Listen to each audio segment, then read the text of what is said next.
Mary, more than 300 bus drivers now on strike this morning, and now they are still working in that negotiation contract with the Bauman Bus Company. And students and parents, thousands of them, have to get ready this morning and find alternate ways to the school. As for live pictures right now, we have them in Oceanside, and that's where the TWU 252 are protesting outside of Bauman Bus Depot.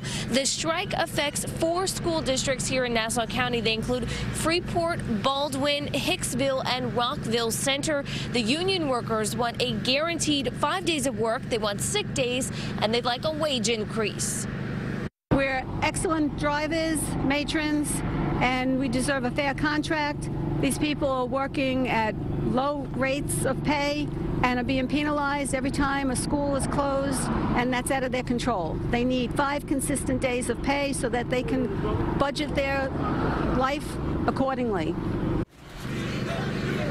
Bauman Bus Company has not responded with a comment about this strike. There are 4 districts involved. Hicksville is one of the school districts who will be opening their doors at 6:30 in the morning and closing them at 6:30 at night to make those accommodations for parents and students who need to find alternate ways to get to school. The 3 other towns involved, including here in Rockville Center, asking parents to either drop off their students or find another mode of transportation. They say they understand there will be a lot of delays coming in this Monday morning. We're live in Rockville Center. Magdalena, Doris, CBS 2 News.